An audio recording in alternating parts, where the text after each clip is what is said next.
Excellencies, Honorable Ministers, dear colleagues, in the WHO African region, the COVID-19 pandemic has reached every member state, and over half the countries have community transmission going on.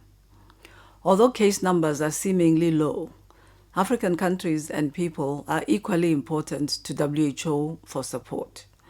Much has been said about the weakness of African health systems, and many African communities are very vulnerable because of socio-economic determinants. With food insecurity and exacerbated economic distress, governments are having to balance lives and livelihoods in this response.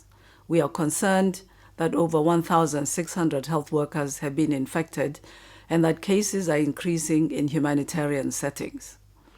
Governments are working day and night, and WHO and partners like the Africa CDC are supporting them to save lives. Global solidarity is urgently needed to address shortages of test kits across the region and ensure equitable access. We have repurposed more than 900 regional and country office staff and deployed 100 international experts, and we are working with governments and partners to establish humanitarian corridors to provide additional support and supplies.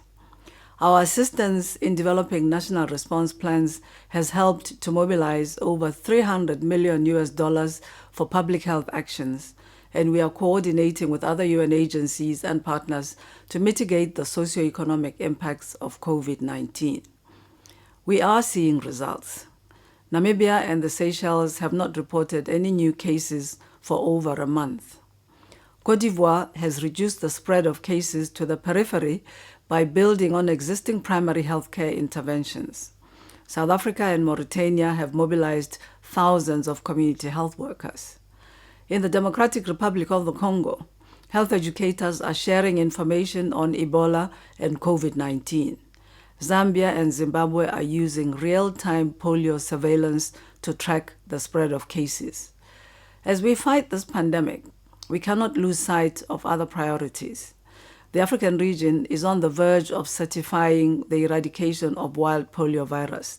This is a major public health milestone in Africa, and lessons and tools from this experience are helping direct the COVID-19 response in countries. Modeling studies by WHO and partners show that deaths from HIV/AIDS and malaria could dramatically increase if essential services are disrupted. Countries are reporting stockouts of vaccines, and immunization campaigns have been postponed. These complex challenges call for regional and global solidarity, innovation, and equitable approaches to protect the most vulnerable among us.